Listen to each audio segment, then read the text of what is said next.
अब कह रहे हैं भाई डायग्नोस चार्ज लग सकता है। अब ये बात समझ में नहीं आ रही कि डायग्नोस चार्ज किस बात का। भाई गाड़ी अंडर वारंटी है, सॉफ्टवेयर इश्यूज हैं, फिर भी चार्ज कस्टमर देगा। तो जितनी टेकी गाड़ी होती है ना, तो उसमें हमें ये छोटे छोटे इश्यूज तो फेस करने ही करने हैं। जितने उसमें फीचर्स होंगे, जितनी टेक्नोलॉजी होगी, उतने हमें आगे चल के इश्यूज फेस करने होंगे। तो ये चीज़ तो भाई मेरी समझ में आ गई बात। तो भाई राम राम सभी भाइयों को, कैसे हो सारे के सारे। Welcome back to our channel. आज भाई अपनी MG एस्टर को सर्विस सेंटर लेके जा रहे हैं। छोटे छोटे इश्यूज हैं इसमें, मैं अभी आपको बताता हूँ क्या क्या इश्यूज हैं वो। एक तो आप ये क्लिप देखो, इसमें इसका जो रिक्वेस्ट सेंसर है वो भाई वर्क नहीं करता। मान लो फॉर एग्जांपल मैं सुबह आता हूँ, गाड़ी की मेरी पॉकेट में होती है और मैं रिक्वेस्ट सेंसर प्रेस करता हूँ तो भाई गाड़ी रिस्पॉन्ड नहीं करती, अनलॉक नहीं होती। फिर मुझे निकाल के की से ही उसको अनलॉक करना पड़ता है भाई। तो ये इशू है एक। तो दूसरी चीज़, जब अंदर बैठते हैं तो उसका की सेंस ही नहीं कर पाती गाड़ी। उसकी क्लिप मेरे पास नहीं है, कभी कर लेती है कभी नहीं करती। कल ही की बात बताऊं तो कल पेट्रोल पंप पे मैंने पेट्रोल डलवाया और गाड़ी ने सेंस ही नहीं की अंदर की। बार बार मैं पुश स्टार्ट बटन प्रेस करे जा रहा हूँ, कम से कम 15-20 मिनट बाद जाके गाड़ी ने सेंस की। तो वो सर्विस सेंटर वाले बता देंगे। तीसरी चीज़ जो है वो मैं आपको अभी दिखाता हूँ। तीसरी चीज़ भाई, इसका इंटरनेट इनसाइड आता है इनका, जो इन्होंने सिम लगा रखी है इसमें जियो की, वो भाई काफ़ी टाइम से वर्क नहीं कर रही है। अभी मैं आपको जियो सावन चला के दिखाऊंगा, उससे आइडिया लग जाएगा। देखो उसमें नेटवर्क ही नहीं आ रही है, और अगर मैं वाईफाई से कनेक्ट करके चला लेता हूँ तो चल जाता है, बट वैसे नेटवर्क नहीं आ रही है। देखो दिखा देता हूँ, कुछ भी नहीं आएगा, कोई नेटवर्क ही नहीं है भाई। और इसकी वजह से जो हमारी आई स्मार्ट ऐप होती है इसकी, वो भी भाई काम नहीं कर रही है।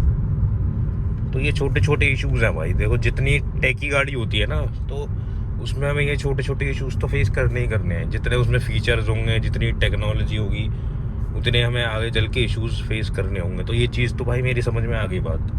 गाड़ी मेरी 2022 की परचेज़ है, अप्रैल 2022 की। तो अभी तो अंडर वारंटी है, तो मैंने सोचा इसको फिक्स करवा ही लेते हैं इश्यूज। और ये इशू जब से ज़्यादा हुए हैं, जब से अभी रिसेंटली मेरी गाड़ी की बैटरी चेंज हुई थी। अभी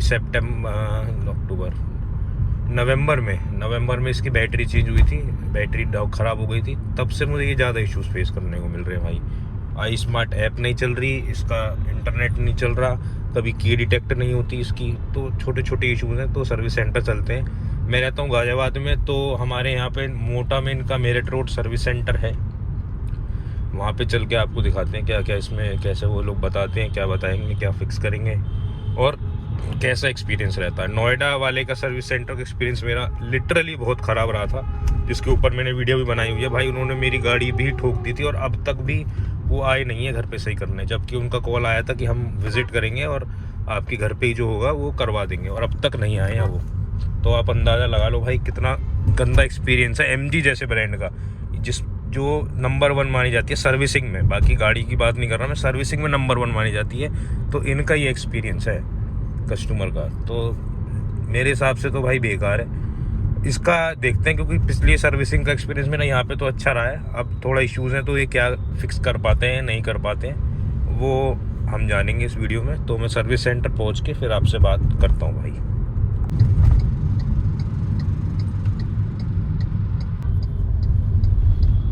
तो भाई आ गए हैं सर्विस सेंटर MG के, ये देख लो। अब अंदर चलते हैं।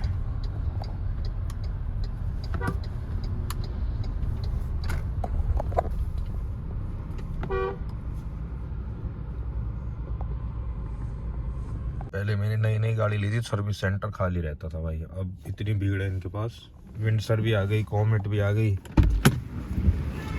अब गाड़ियाँ बढ़ रही हैं जैसे जैसे, इन पे भीड़ भी बढ़ रही है भाई। गाड़ी छोड़ दी है सर्विस सेंटर पे, और जो इश्यूज़ हैं वो मैंने इनको बता दिए हैं। अब कह रहे हैं भाई डायग्नोस चार्ज लग सकता है। अब ये बात समझ में नहीं आ रही कि डायग्नोस चार्ज किस बात का। भाई गाड़ी अंडर वारंटी है, सॉफ्टवेयर इश्यूज़ हैं, फिर भी चार्ज कस्टमर देगा। तो भाई MG से ना टाइम टू टाइम मेरा एक्सपीरियंस ख़राब होता जा रहा है। अभी इन्होंने पक्का नहीं बताया लगेगा नहीं लगेगा, बट अगर लगेगा तो मैं आपको ज़रूर अपडेट दूंगा। शाम तक गाड़ी कह रहे हैं, चेक करके फिर आपको बताएंगे। बट इनका एक्सपीरियंस शुरू में तो अच्छा था, भाई बेकार होता जा रहा है बिल्कुल। तो भाई सर्विस सेंटर से निकल गए हैं, सिर्फ एक छोटा सा इशू था और मैंने जतिन को बुला लिया था। ये पीछे मेरे को लगा टाइम लगेगा तो ये मुझे ले जाएगा यहाँ से, क्योंकि घर दूर है। ये चेंज हुआ है भाई, ये जो रिमोट की है उसका जो सेल है, ये चेंज करा है और मैं बताऊँ इसकी कॉस्ट है मात्र 40 रुपये और इसके इन्होंने 236 रुपये ले लिए। ये बड़ा बिल मैं आपको दिखा भी देता हूँ, अगर मुझे पता होता ये इशू है, जबकि मुझे लग रहा था। बट ऐसा है ना भाई, चेक कराना ज़रूरी है, रिक्वेस्ट सेंसर वगैरह है, फिर बाहर से हम लोग खोल भी नहीं सकते, ये सब चीज़ें खुलवा नहीं सकते कि ये छोटे छोटे से सेंसर है, उसमें कुछ ख़राब हो जाए तो और फटका लग जाएगा। ये देख लो भाई, तो ये हुआ है भाई सिस्टम। और जो इसका इंटरनेट है उसमें भाई रिचार्ज ख़त्म हो रहा है, इन्होंने बोला रिचार्ज करना पड़ेगा। मैंने चेक किया था, रिचार्ज उसमें है, बेस प्लान है उसमें, मैंने घर पे ही चेक कर लिया था। मुझे भी लगा था कि रिचार्ज ख़त्म हो सकता है, लेकिन फिर नेटवर्क कभी दिखा देता है कभी नहीं दिखाता, तो उन्होंने कहा आपको रिचार्ज ही करना पड़ेगा। तो 590 रुपये का जो प्लान है इनका 1 साल का, वो वाला रिचार्ज होगा। देन उसके बाद समझ में आएगा भाई क्या इशू है, चल जाएगा वैसे ये लोग बोल रहे हैं। तो देखो छोटे छोटे इश्यूज़ के चक्कर में परेशान हो जाता है। ये टेकी गाड़ी जितनी भी है ना भाई, वो सिस्टम सही था, अपना चाबी लगाओ चलते बनो। ये जितनी टेक आ रहा है ना, शुरू में तो बढ़िया लगता है, बाद में भाई जरा सा इशू है उसके चक्कर में आप फंसे रह जाओगे। तो ये था एक छोटा सा experience MG Astor service centre का। इनका मुझे फिर भी थोड़ा सही लगता है, नोएडा वालों से तो मैं परेशान हो गया था भाई। तो चलो मिलते हैं अगली वीडियो में, तब तक के लिए गुड बाय, टेक केयर, जय श्री राम।